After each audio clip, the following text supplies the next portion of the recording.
بسم اللہ الرحمن الرحیم نحمده ونصلی علی رسولہ الکریم اما بعد بسم اللہ الرحمن الرحیم۔ عزیز طلبہ، آج ہم کنز الدقائق حصے دوم سبق نمبر 240 شروع کر رہے ہیں۔ اس سبق میں ہم کتاب الشفع سے باب ما یجب فیہ شفعۃ و ما لا یجب سے متعلق پڑھیں گے۔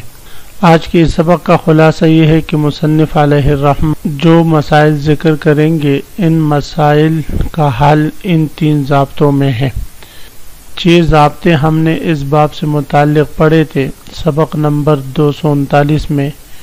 ان میں سے یہ 3 ضابطے ہم دوبارہ پڑھتے ہیں تاکہ آج کی مسائل سمجھنے میں آسان۔ پہلا ضابطہ یہ ہے کہ ان یملک بعوض هو مال لا منفعۃ ولا ما لیس بمال، کہ وہ شخص جو کسی گھر یا زمین وغیرہ کا مالک بنا ہے، وہ عوض مالیت دے کر اس کا مالک بنا ہو، نہ کہ منفعت کے بدلے میں، اور اسی طرح ایسی چیز کے بدلے میں بھی مالک نہ بنا ہو جو کہ مال نہیں ہوتا،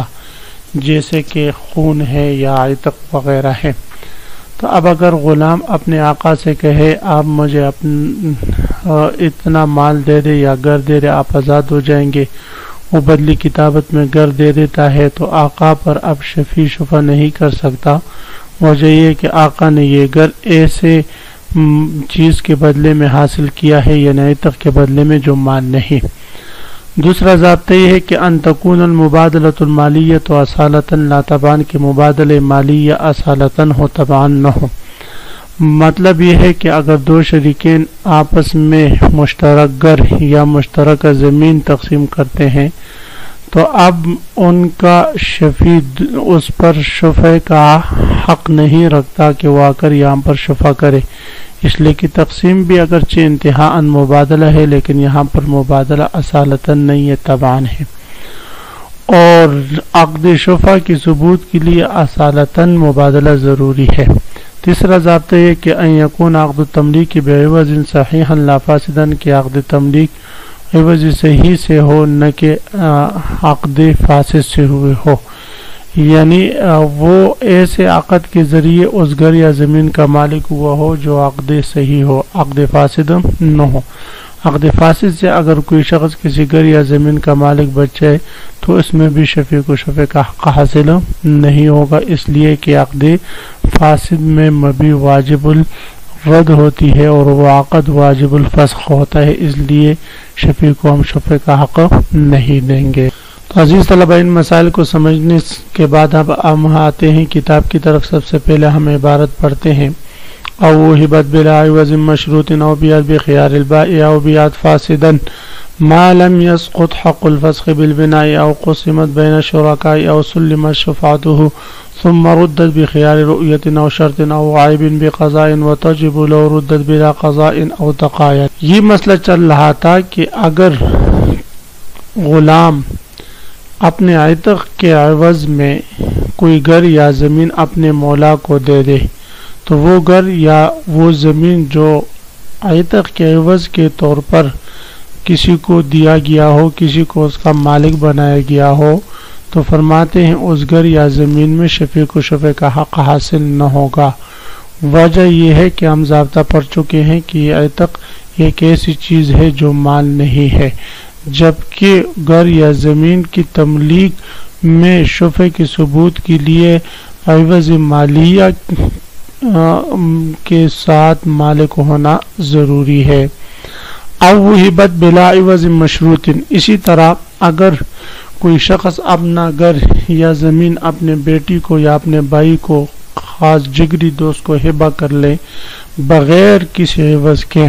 تو ایسے گھر یا زمین میں بھی شفیع کو شفع کا حق حاصل نہیں ہوگا۔ ہاں، اگر ہبہ کرتے وقت اس نے کوئی شرط رکھی کہ بھئی یہ گھر میں ہبہ کر رہا ہوں یا یہ چیز ہبہ کر رہا ہوں، لیکن اس کے عوض میں گاڑی دینی ہے یا بائک دینی ہے وغیرہ ذالک، تو یہ ہبہ بالعوض ہوا۔ ہبہ بالعوض بھی بے شمار ہوتی ہے، اس لیے اس میں تو شفیع کو شفع کا حق ہوگا،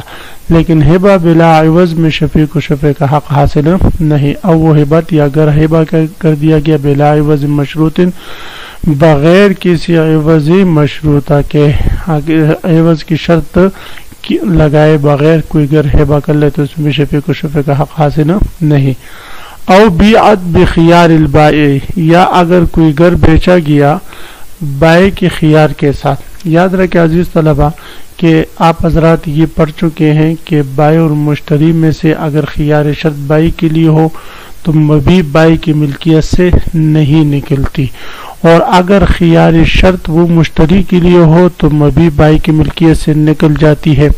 تو اب یہاں پر اگر خیار شرط وہ بائع کے لیے ہو تو ہم نے پڑھا کہ بائع کے لیے جب خیار شرط ہوتا ہے مبیع اس کی ملکیت سے نہیں نکلتی، جبکہ شفیع کو حق شفع اس وقت حاصل ہوتا ہے کہ جب وہ زمین یا گھر بائع کی ملکیت سے نکل جائے۔ تو اس لیے فرماتے اگر گھر بیچا گیا خیار بائع کے ساتھ، بائع کے خیار کے ساتھ، تو جب تک 3 دن اس کے خیار کے نہیں گزرتے، جب تک خیار بائع ختم نہیں ہوتا اس وقت تک شفیع کو شفیع کا حق حاصل نہیں ہوگا۔ ہاں اس نے اپنے خیار فسخ کر دیا یا خیار کے دن پورے ہوئے اور عقد تام ہوا، اب مبیع اس کی ملکیت سے نکل چکی، اب شفیع کو شفیع کا حق حاصل ہوگا۔ او بیعت فاسدن، اسی طرح اگر کوئی گھر یا زمین بیچا گیا بے فاسد کے ساتھ، تو بے فاسد چونکہ واجب الفسخ ہے، واجب الرد ہے، اس میں مبیع واپس لوٹانا شرعاً ضروری ہے۔ اب اگر ہم شفیع کو شفیع کا حق دے تو گویا ہم ایک غیر مشروع حق کو ثابت رکھنا چاہتے ہیں، حالانکہ یہ تو درست نہیں۔ تو اس لیے فرماتے او بیعت الدار، یا اگر بیچا گیا فاسدن بے فاسد کی صورت میں، تو ایسی صورت میں بھی شفیع کو شفیع کا حق حاصل نہیں ہوگا، ما لم يسقط حق الفسخ بالبناء، جب تک کہ حق فسخ بے ساقط نہ ہو۔ فسخ بے کا حق جب تک ساقط نہیں ہوگا اس وقت تک جو ہے شفیع کو شفیع کا حق حاصل نہیں ہوگا۔ اور فسخ بے کا حق کب ساقط ہوگا؟ بالبناء، وہ تعمیر سے۔ اگر مشتری نے اس پلاٹ وغیرہ میں یا زمین وغیرہ جو اس نے بے فاسد سے خریدی اس میں اپنے لیے تعمیر کھڑی کر دی، تو فرماتے ہیں اس صورت میں تعمیر کھڑی کرنے کی صورت میں وہ بے فاسد جو ہے وہ لازم ہو جاتی ہے اور مشتری کی ملکیت اس میں پکی ہو جاتی ہے، پختہ ہو جاتی ہے، اب شفیع کو شفیع کا حق حاصل ہوگا، اس کے بغیر نہیں ہوگا۔ او قسمت بین شرکاء، اسی طرح اگر زمین مشترکہ زمین ہے یا مشترکہ اگر ہے وہ شریکوں کے درمیان تقسیم کر دیا گیا، تو اب اس تقسیم سے بھی شفیع کو شفیع کا حق حاصل نہیں ہوگا، اس لیے کہ تقسیم میں اگرچہ مبادلہ پائے جاتے ہیں لیکن یہاں پر مبادلہ کا معنی تبعاً ہے، اصالتاً نہیں۔ جب اصالتاً نہیں تو اس لیے فرماتے شفیع کو شفیع کا حق بھی نہیں ہوگا۔ او سلمت شفاعتہ، شفیع کو حق شفع حاصل ہوا اور شفیع نے اپنا حق شفع چھوڑ دیا، اپنے حق شفع سے دستبردار ہو چکا اور اپنا حق شفع وہ جو ہے بائع یا مشتری کو حوالہ کر چکا، تو فرماتے ہیں اس کے بعد پھر شفیع کو اب دوبارہ حق شفع کے مطالبے کا اختیار نہیں ہوتا۔ ثم ردت بخیار رؤیت، لیکن حق شفع کے حوالہ کرنے کے بعد وہ گھر جس میں اس کو شفع کا حق حاصل تھا وہ خیار رؤیت کی وجہ سے لوٹایا گیا بائع کی طرف، او شرط یا خیار شرط کی بنا پر بائع کی طرف لوٹایا گیا، او عیب یا خیار عیب کی بنا پر جو ہے وہ بائع کی طرف لوٹایا گیا، بے قضاء، اور یہ لوٹانا قضاء قاضی سے ہو، یعنی خیار رؤیت، خیار شرط اور خیار عیب کی صورت میں، تمام صورتوں میں قضاء قاضی کی صورت میں قضاء قاضی سے یہ گھر یا زمین واپس لوٹائی گئی بائع کی طرف، تو اب یہاں پر واپس لوٹانے سے اب دوبارہ شفیع کو شفیع کا حق حاصل ہوگا۔ ایک دفعہ تو وہ دستبردار ہو چکا ہے، حق شفع چھوڑ چکا ہے، تو فرماتے ہیں نہیں، جب ایک دفعہ حوالے کر چکا اب یہ دوبارہ لوٹانا یہ بے جدید نہیں ہو رہی، یہ سابقہ بے ہی فسخ ہو رہی ہے، تو اس لیے فرماتے اب شفیع کو شفیع کا حق حاصل نہیں ہوگا۔ وَتَجِبُ لَوْ رُدَّتْ بِلَا قَضَاءٍ، ہاں اگر قضاء قاضی کے بغیر یہ گھر یا زمین لوٹایا گیا خیار عیب، خیار شرط یا خیار رؤیت کی بنا پر، تو فرماتے ہیں یہ پھر چونکہ عاقدین کے حق میں تو فسخ ہے لیکن غیر کے حق میں یہ بے جدید شمار ہوتی ہے، اس لیے پھر شفیع کو دوبارہ سے اثر نو حق شفا حاصل ہوگا اور حق شفا وہ دوبارہ کر سکتا ہے۔ او تقایلا، اسی طرح اگر بائع اور مشتری نے آپس میں بے اقالہ کیا، بے اقالہ کہتے ہیں ثمن اول پر بے جدید کرنا، ثمن اول پر بے جدید کرنا، تو اقالہ جو ہے وہ بائع اور مشتری کے درمیان تو فسخ بے ہے لیکن دوسرے کے حق میں غیر کے حق میں وہ بے جدید ہے، جب بے جدید لہذا شفیع کو اب شفع کا حق حاصل ہوگا۔